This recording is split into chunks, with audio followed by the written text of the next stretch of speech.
can tell you I've been through some suffering in my life. And you know what I can tell you also? Suffering matures you. Suffering has a lot of benefits. I heard somebody sing, Andrew Crouch. He said, if I never had problems, I would never know that there is a God who can solve my problem. I would never know what faith in God could do. I'm not here trying to recommend for you to suffer. That's not my goal. But I'm trying to suggest to you, if you find yourself suffering, count it joy. In fact, Apostle Paul said, count it all joy when you go through. A lot of what we go through in life, it makes you to grow up, it makes you mature, it makes you to appreciate God. You have a better appreciation of who God is. I hate to tell you this, but it's true. The people of Israel, they don't come towards God.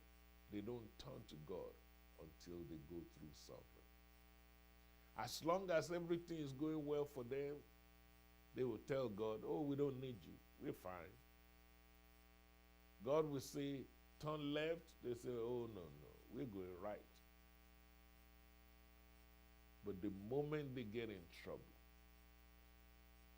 the moment they're suffering, all of a sudden they start running towards God.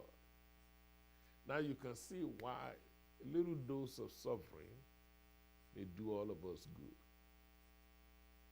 People would tell me, Pastor, you must be very strong. Well, not trying to put myself down. I don't consider myself any different from anybody else. But when you've been through some hell, it will make a man out of you. Very few things scares me today because of life experience. God wants you to be a tough man, a tough woman of God. So Paul was a great success story, but one of his secrets is that he's been through a lot. He's been through sicknesses. You know how he talks about a thorn in his flesh? Isn't it funny that he prayed to God for God to heal him of it? And God said, no. But I want you to know my grace is sufficient for you. In this book, Paul wanted to let Timothy know why he should prepare himself to suffer. He started the book by greeting everybody. That's Paul's style. You know, everybody have their own style of writing. Paul will say, look, how is everybody doing? How is your mama? How is your grandma? He said, don't forget all what you have learned from your mama. He said, I know your grandmother. They're good people. They're Christian people. Take to heart what you've learned from them. By the way, I can stop on that note. This is what we call the greeting part of the book. I can stop there and have church. One of the best things that can ever happen to anybody is if you learn to pay attention to what your mama taught you. I know people just see their mother as mama. She took care of me. Oh, she carried me for 9 months. Oh, she was there when I was a baby. But it's much more than that. Mothers are folks who pray for you. Mothers are those who are there when nobody is there. Mothers are those who will walk through the lion's den with you. These mothers, they will give up everything they've got to make sure that you live. They've made a lot of sacrifices. And who you and I are today, in large part, is due to what our mama taught us.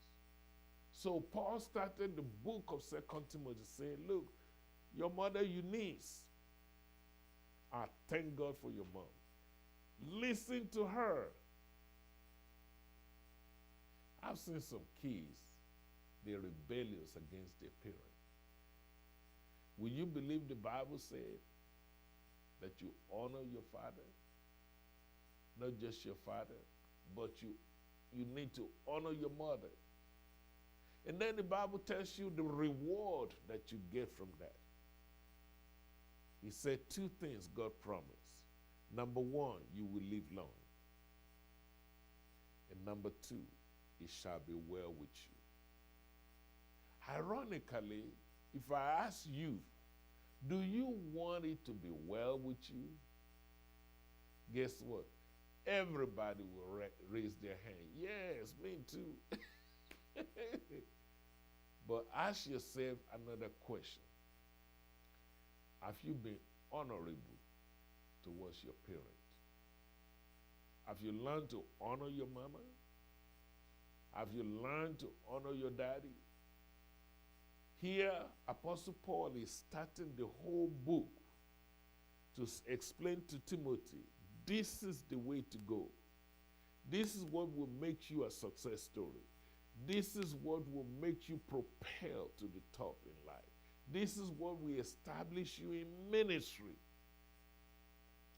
I get tickled when I see some pastors who would tell me they don't get along with their own mother. What ministry you going to have if you don't have the blessings of your mom? My friend, that's a powerful lesson to all of us. Then Apostle Paul began to admit up front, say, I know I won a lot of souls, but I also know I'm going from prison to prison. And he wants Timothy to know, I am not going to prison because I'm a criminal. Son, you need to understand the reason why I'm going from prison to prison is because of the gospel of Jesus Christ. So going to prison is not really the issue. If you are being persecuted for righteousness' sake, the Bible calls you blessed. In our society, we tend to look down on people who goes to prison. We tend to stigmatize people who've been through the jail system. I guess it would be so nice, isn't it, if we are more loving, if we are more accepting one another. I happen to be familiar with the court system. You know, as a lawyer, I have to go to court. I have to see a lot of people in jail. And can I be honest with you? Many people in jail are much more nicer to me than those of you who call yourself free. I'm just being honest with you. So don't judge the book by its cover. There are ministers in the jail. There are kind people in jail. There are people who love their family in jail.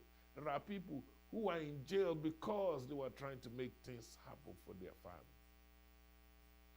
I'm not trying to defend wrongdoing,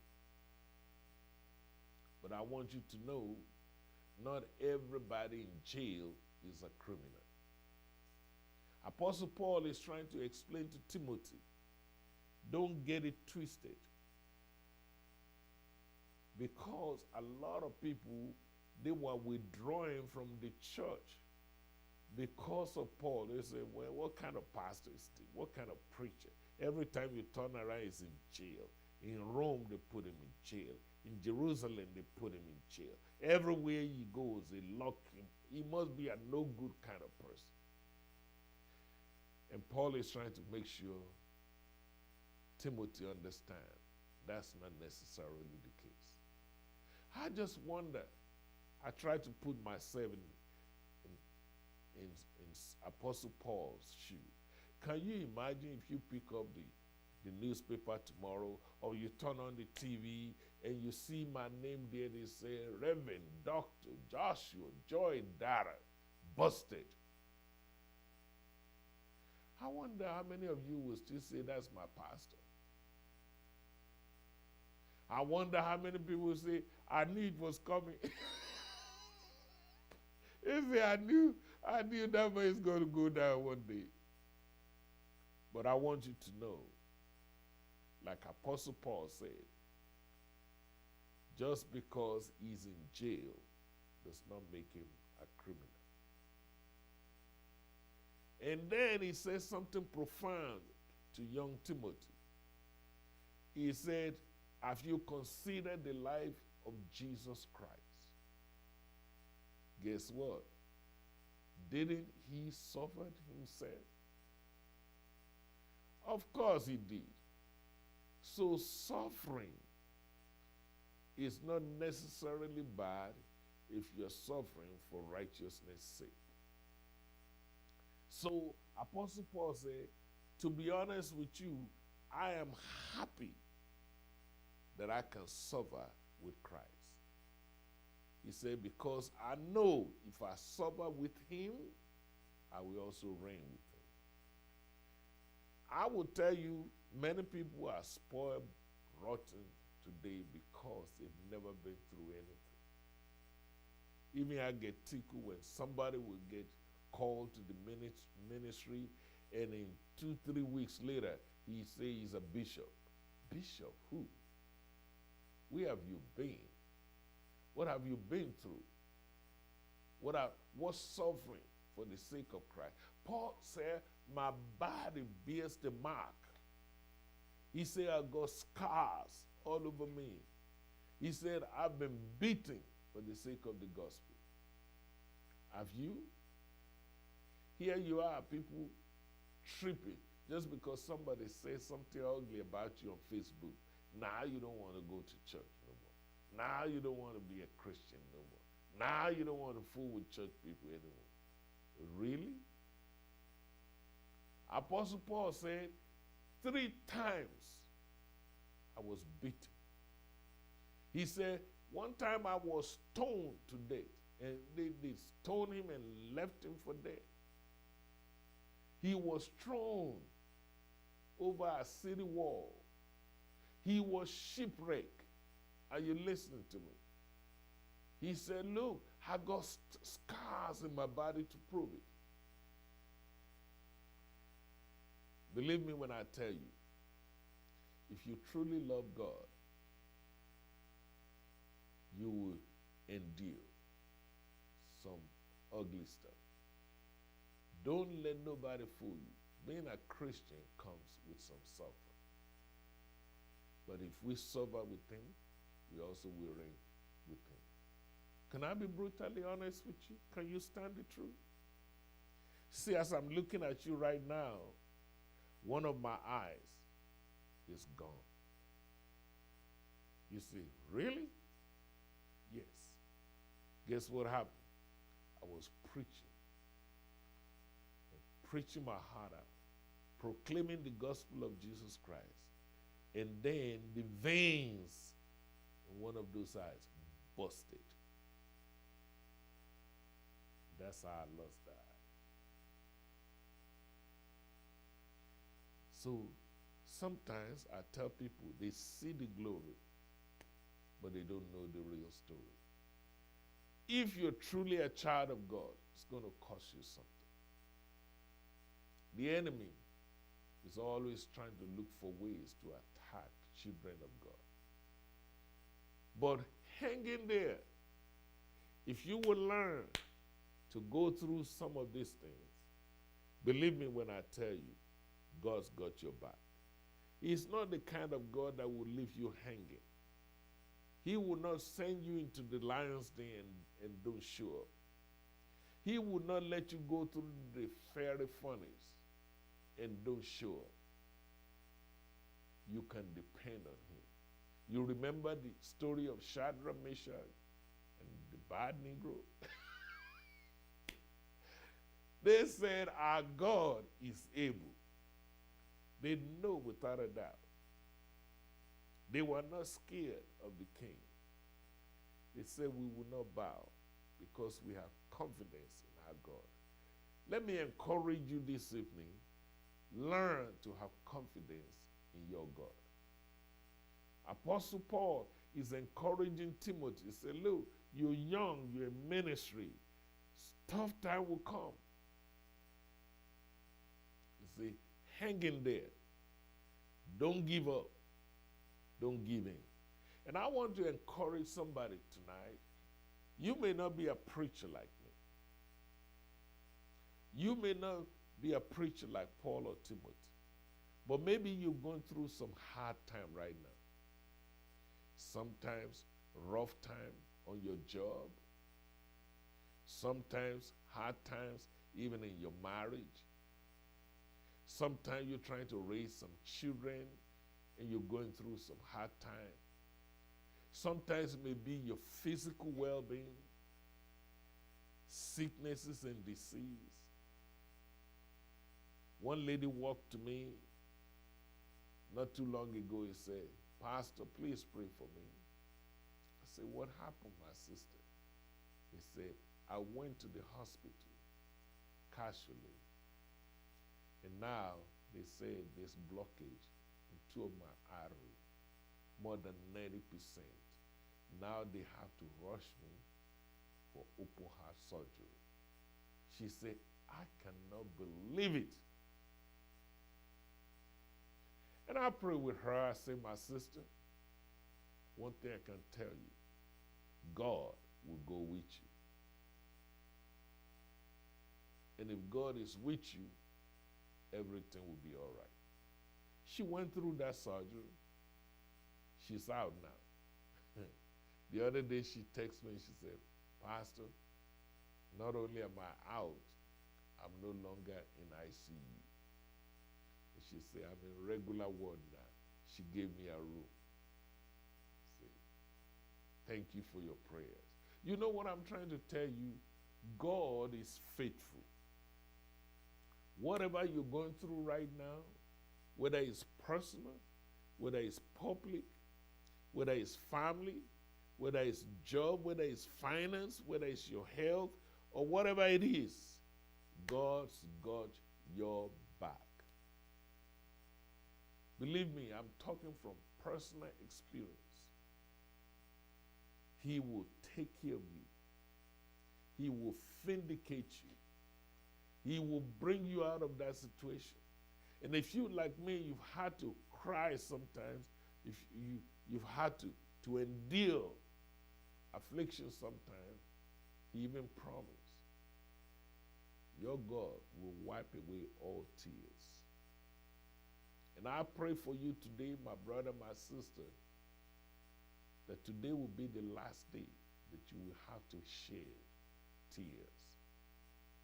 Not over your life, not over your children, not over your family, not over your business, not over your condition. I pray that God will wipe away all tears in your life. And everything the devil meant for evil, God will turn it around for your good. Hallelujah. I feel like shouting already. Apostle Paul made it very clear. He said, Timothy, don't worry about it if you have to suffer. At the end of the day, everything will be all right. Another thing I love about this book is Apostle Paul then began to pass the baton. He said, you know, I've been through a lot of jails, but this may be my last one. I may not even make it. He said, but I want you to know I love you. He said, I am now ready to be offered. He said, the time of my departure is at hand. He said, son, listen to me. I have fought a good fight. I have finished my guess what? I kept the faith. I don't know who I'm talking to. I don't know where you are in your Christian journey. But I can assure you, if you keep the faith, your faith will keep you. Oh, I wish I can testify. I wish I can just hang out with you, just the two of us. And I can tell you over and over and over again, God is faithful. If you keep your faith will keep you. Apostle Paul said, I have fought me a good fight. Have you ever been in a fight before? See, I'm from the jungle. We fight. So we don't do like you Americans do. We don't be shooting ourselves. No. People don't shoot each other in Africa. We will fight. And when it's all over, we are brothers and sisters again.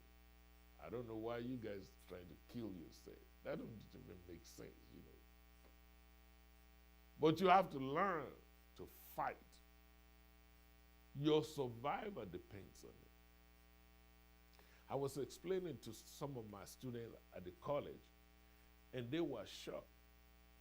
I was telling them, in my neck of the wood, as a young man, when you get ready to marry, all the young men in the neighborhood will come up. They will take off your clothes and beat the crap out of you. And guess what we call it? We call it rite of passage. They want to prove your manhood to see if you are really ready to be trusted with a woman in your life. And I was confronting the students because now I'm faced with a bunch of young people, many of them that says, no, I ain't marrying nobody. No, marriage is not for me. I don't want no children. I said, but when I was growing up, it was such an honor to be able to marry. In fact, it was so honorable that they won't even let you marry any woman until you first prove that you can handle it. Now, they don't even ask you to prove nothing. And yet, many people have an attitude. You know what I'm trying to suggest to you, my friend? Life is like a warfare. And while you go through this life, fight a good fight. Keep your faith and finish your course. Apostle Paul is trying to advise this young man. He said, now don't worry about me. My time has come. I may not make it back to visit you, but be assured that I'm now ready to be offered. He said, and I know the time of my departure has come. Think of that word, departure. That's a nautical term, you know. In my church, we go on a cruise, you know. And the ship, they use nautical terms, nautical miles. You go to, one time we went to Galveston, Texas. Another time we departed from New Orleans. Another time we departed from somewhere in Florida. So when you see that ship and we all go in, and then they untie the ship and the ship begin to sail. And everybody's waving at us, we're waving at them. And then before you realize it, the ship is moving kind of slow. Before you realize it, it will cross over to the horizon. Now, the people that you are seeing at the harbor, you don't see them no more. They cannot see the ship. You would think the ship disappeared. No, the ship is still sailing. And we start from one harbor, but we're heading to another harbor. The people in New Orleans, where we start, they're saying goodbye. But the people in Mexico or in Jamaica, where we're going, or in the Bahamas, when we show up, is welcome. Paul is saying, such is life. A new baby that is born today is just arriving. An old man that is dying today is departing. Paul is saying, the time of my departure has come. But let the record show, before I departed this planet, I fought me a good fight. Before you all put my name in memory, I finished my course. And guess what? I kept the faith. See, that word departure, ladies and gentlemen, is also a military term. If you don't believe me, talk to those who are in military. Whenever they go overseas, they set up their tents.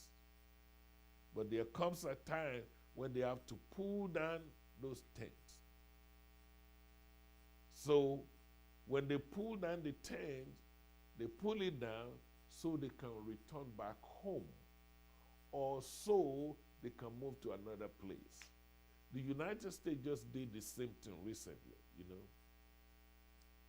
And as you can see, we were in Afghanistan, and then they departed from there, and then they came back home. They shut down, pulled down their tent. The question that you need to be concerned about before you depart this planet, will you do everything within your power to make it a better place? Will you be able to say, like Apostle Paul, that you fought a good fight? Will you be able to say, or somebody be able to say concerning you, that you finish your course? Not have done it, you finish your course. And you kept the faith. My prayer for you, my prayer for me, is that we will do everything within our power to do our best to live right.